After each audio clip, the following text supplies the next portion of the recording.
오늘 8월 18일 이 월요일 새벽에 우리가 함께 묵상하실 하나님의 말씀은 스가랴서 11장 1절에서 17절 말씀인데요.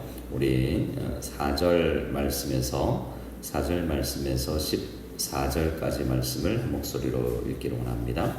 4절에서 14절을 같이 읽겠습니다. 여호와 나의 하나님이 이르시되 너는 잡혀 죽을 양떼를 먹이라. 사들인 자들은 그들을 잡아도 죄가 없다 하고 판 자들은 말하기를 내가 고유하게 되었은즉 여호와께 찬송하리라 하고 그들의 목자들은 그들을 불쌍히 여기지 아니하는도다.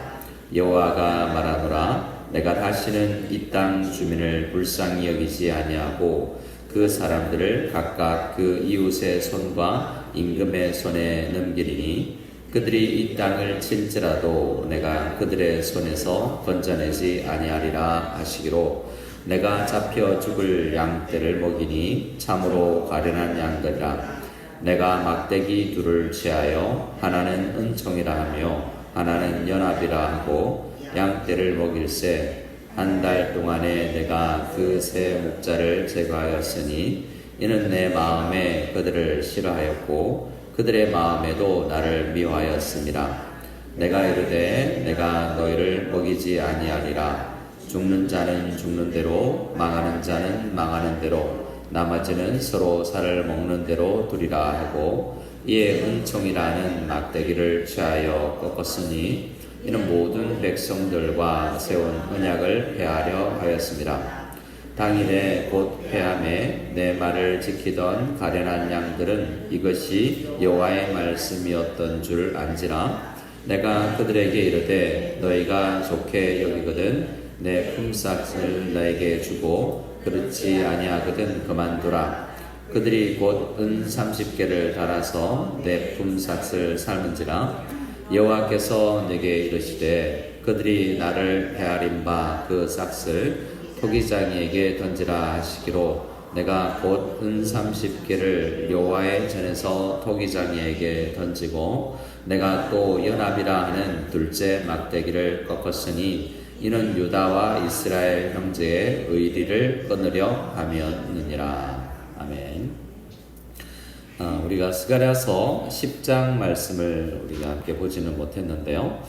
스가랴서 10장 말씀에 보면 또 하나님의 심판의 말씀들이 있습니다. 유다와 이 에브라임이라고 이야기하는 요셉 지파의 회복도 이야기하기도 하지만 이 땅에 하나님을 잘 따르지 아니하는 참 연약한 사람들에 대한 이야기가 또 10장에 기록되어 있습니다. 근데 11장에 가면 더 심각해지는 것 같아요. 오늘 이야기는 목자 이야기를 하나 읽었는데 스가랴 11장 이 말씀을 보면 얼마나 우리가 선한 목자 되신 주님을 잘 따르지 아니하는 악한 존재인가를 알 수 있고 그럼에도 불구하고 하나님께서는 그들에게 선한 목자 되신 우리 주님을 보내주셨는데 선한 목자 되신 우리 주님을 보내주셔서 이 주님을 온전히 따르는 은혜를 입게 하신 우리는 또 이 오늘 말씀에 기록된 이들과는 달리 그 선한 목자 되신 주님 앞에 바른 삶의 태도를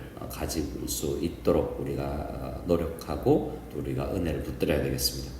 자, 1절 말씀에 보면 네바노나 문을 열고 내가 백향목을 사르게 하라 라고 이야기하고 2절에 보면 잣나무여 곡하 노래 애곡할지어다 뭐 이렇게 이야기하고요.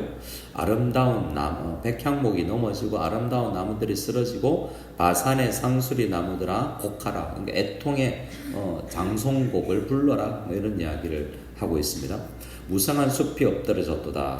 목자들의 곡하는 소리가 나며 그들의 영화로운 것이 쓰러졌음이로다. 어린 사자의 부르짖는 소리가 나며 이는 요단의 자랑이 쓰러졌음이로다 라는 어떤 노래, 슬픈 노래 가락을 노래 가사처럼 지금 이야기하고 있는데요. 특히 식물들, 나무들과 또 어린 사자의 울부짖음 이렇게 이야기하면서 그들이 이 이야기는 얼마나 악한 사람들, 이제 이스라엘 이 이야기는 그리고 이 슬픈 노래를 부르는 것 같지만 사실은 그들이 넘어지고 쓰러지는 것을 지금 비웃는 장면이라고 할 수 있습니다. 하나님께서 이스라엘의 대적의 멸망을 바라보고 우는 것처럼 이제 표현했지만 사실 자세한 내용을 보면 그들에게 심판을 내리시는 이렇게 참혹하게 이제 나무들이 여기서 나오는 나무 레바논에 있는 백향목 그리고 잣나무 상수리 나무들은 굉장히 강한 튼튼한 키 큰 이런 나라들을 상징합니다. 이스라엘을 괴롭히던 그런 나라들을 이야기하죠. 근데 그 다 쓰러질 것이라는 이야기를 합니다. 근데 슬픈 노래를 부르지만 이제 하나님께서 그들을 심판하실 것, 이스라엘을 괴롭히던 그들을 이제 심판하실 것을 이야기합니다. 근데 문제는 뭐냐면 4절부터 나오는 말씀인데요. 자, 4절을 한번 읽어볼까요? 여호와 나의 하나님이 이르시되 너는 잡혀 죽을 양떼를 먹이라. 이제 스가랴 선지자에게 말해 너 목자 노릇을 좀 해봐라 라고 이야기하는데요. 시장 가서 양을 한 마리 사라고 이야기합니다. 근데 우리 같은 경우는 양을 산 경우가 잘 없겠죠. 우리는 양을 사서 이게 잡아먹고 이런 경우가 잘 없는데 이런 마트 가서 살아있는 걸 이제 우리는 아마 한국 사람들은 살아있는 닭을 사서 닭을 잡고 백숙하고 이런 경우가 어릴 때는 봤는데 요즘에는 요리 다 된 거 이미 도축되어 있고 그냥 솥에 넣어기만 하면 되는 걸 사겠지만 이전 우리 어른들은 시장 가서 닭 한 마리 사서 이제 그걸 이제 삶아 먹고 죽여서 피 흘리고 닭털 뽑고 이런 과정을 이제 하잖아요. 네. 음악이 흐르기 때문에 신경이 좀 쓰이시는군요. 네. 음악을 꺼주시면 좋을 것 같습니다. 자, 그래서 이 잡혀 죽을 지금 닭장에 시장에 갔는데 곧 잡혀가서 죽게 될 그 짐승 우리가 먹는 그 먹거리들 그렇게 중국 가면 개구리 산채를 팝니다. 개구리 황소개구리 살아있는 거 뭐 이런 것들을 살아있는 거 사서 집에 가서 이제 요리해 먹는 거예요. 근데 걔들은 애완동물의 펫샵에 가서 지금 금붕어 사는 게 아니잖아요. 그게 마트에 진열되어 있는 살아있는 동물들은 뭐 어떤 것들입니까? 곧 죽게 될 운명을 가진 자들이잖아요. 여기서 양떼는 이스라엘 사람들은 시장 가서 양 사서 제사만 드리는 게 아니라 집에서 잡아 먹으려고 사기도 한다는 거죠. 근데 곧 죽을 운명에 우리 이전에 이 멍멍이 먹고 이럴 때 한국에서 요즘 거의 보기도 힘든데요. 그 게장 안에 막 곧 죽을 그 귀여운 강아지들이 막 물론 험하게 자랐지만 그런 비참한 모습을 지금 이야기하는 거예요. 곧 죽게 될 운명에 처해 있는 잡혀 죽을 양떼를 네가 사서 먹여서 지금 양육해봐라라고 이야기를 하는 겁니다. 여기서 잡혀 죽을 양떼가 뭘 상징합니까? 우리예요, 우리 인간들의 모습이 이렇게 곧 잡혀 먹혀게 될 운명에 처인 양떼들처럼 되어 있는 것입니다. 그런데 문제는 오늘 말씀은 이 곧 잡혀 죽을 양떼를 파는 자와 사는 자와 이 양떼도 다 연약하고 쓰러지고 이 목자 노릇을 하는 스가랴를 인정도 하지 않는 모습을 봅니다. 근데 이 모습이 마치 예수님의 모습 같아요. 이 땅에 왔는데 우리 양들도 다 주님을 빛이 세상에 요한복음에 왔으나 빛을 인정하지도 않고 또 예수님의 제자들도 다 떠나가고 당시 왕, 제사장, 선지자가 다 엉뚱하게 예수 그리스도를 배척하는 일들이 오늘은 그런 장면을 보게 되는 것입니다. 오늘 안에서는 어떤 긍정적인 내용들이 없는 것 같아요. 자, 5절에 사들인 자들은 그들을 잡아도 죄가 없다 하고 판 자들은 말하기를 내가 부유하게 되었으니 내가 팔아버렸으니까 돈 생겼다 라고 생각하며 여호와께 찬송하리라 하고 여러분 찬송하는데요. 전혀 찬송하는 제목 자체가 죄짓고 돈 생겼다고 도둑질하고 돈 생겼다고 찬양하는 그런 내용입니다. 악한 내용이 기록되어 있는 거죠. 자, 하고 그들의 목자들은 그들을 불쌍히 여기지 아니하는다. 이 양떼를 판 사람도 산 사람도 뭐 이 많은 사람들도 지금 목자는 주인은 아니에요. 산 사람도 판 사람도 있는데 그들을 치는 선한 역할을 하는 사람이죠. 자, 6절입니다. 여호와가 말하노라 내가 다시는 이 땅 주민을 불쌍히 여기지 아니하고 불쌍히 여기지 않겠다라는 거잖아요. 하나님은 긍휼히 여기시는 분이고 불쌍히 여기시는 분인데 이 한계가 있는 것입니다. 영원히 참지는 않습니다. 그냥 내어버려 두시죠. 그래서 그 사람들을 각각 그 이웃의 손과 임금의 손에 넘기리니 그들이 이 땅을 칠지라도 내가 그들의 손에서 건져내지 아니하리라 하시기로 내가 잡혀 죽을 양떼를 먹이니 참으로 가련한 양들이라. 그럼에도 불구하고 목자는 그들을 지키려고 하는 그런 역할을 하고 있죠. 예수님께서 우리를 이렇게 잡혀 죽을 양떼를 가련히 여겨주는 것처럼 이렇게 나오지만 예수님은 아닙니다. 스가랴예요.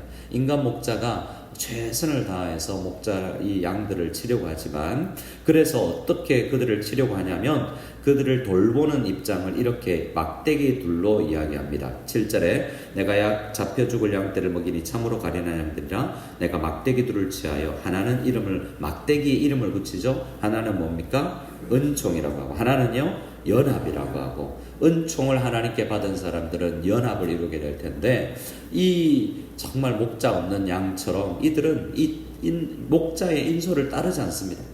선한 목자를 따르지 아니하는, 이 스가랴를 따르지 않은 그 사람들을 봅니다. 8절에 한 달 동안에 내가 그 세 목자를 제거하였으니, 참 애매해요. 양을 쳤는데 목자를 왜 제거할까? 이 목자가, 스가랴가. 그래서 이 세 목자는 해석이 너무나 다양한데요. 양들 중에 리더십이 있는 자들, 그래서 어떤 대부분의 사람들이 이 세 목자를 예수님 당시의 왕, 제사장, 선지자처럼 자기들도 양이지만 리더십에 있는 어떤 역할을 하는, 그들도 너무나 악해 있어서 이 스가랴가 이 목자 노릇을 하면서 그들을 제거해 버렸다라고 이야기합니다. 그래서 이는 내 마음에 왜 제거했냐면 내 마음에 그들을 싫어하였고 그들의 마음도 나를 미워했기 때문에 그들을 제거해 버렸습니다. 그래서 9절에 그 스가랴가 이르되 내가 너희를 먹이지 아니하리라.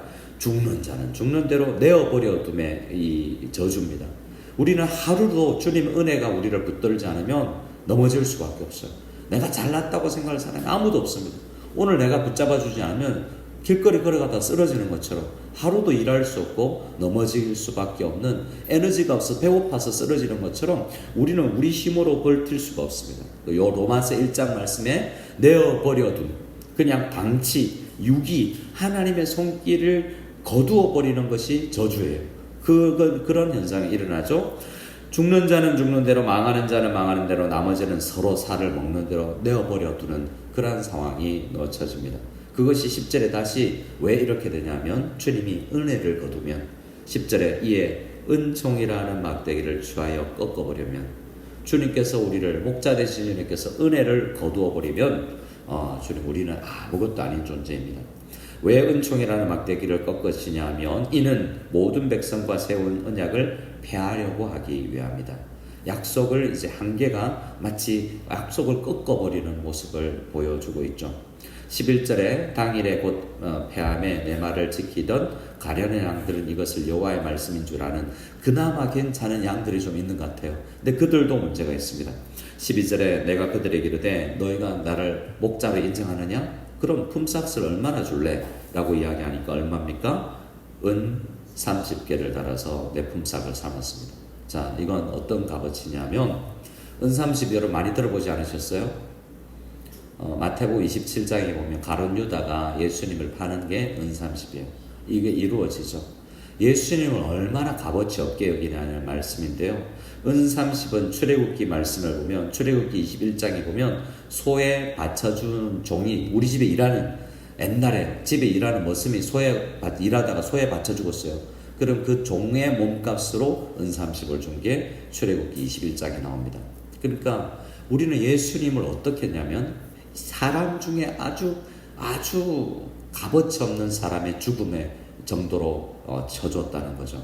그래서 우리는 이렇게 이 이야기가 전체적으로 이야기하는 것을 끝까지, 마지막에 새로운 목자를 일으키는데 이것도 마찬가지 17절까지 우리가 얼마나 예수 그리스도를 등한히 여기는가, 받은 은혜는 얼마나 크고 우리를 묶으려고 하고, 우리를 이 은총이라는 막대기와 연합이라는 막대기처럼 우리에게 은혜를 베푸셔서 사랑을 베푸시고 너희들 형제다 자매다.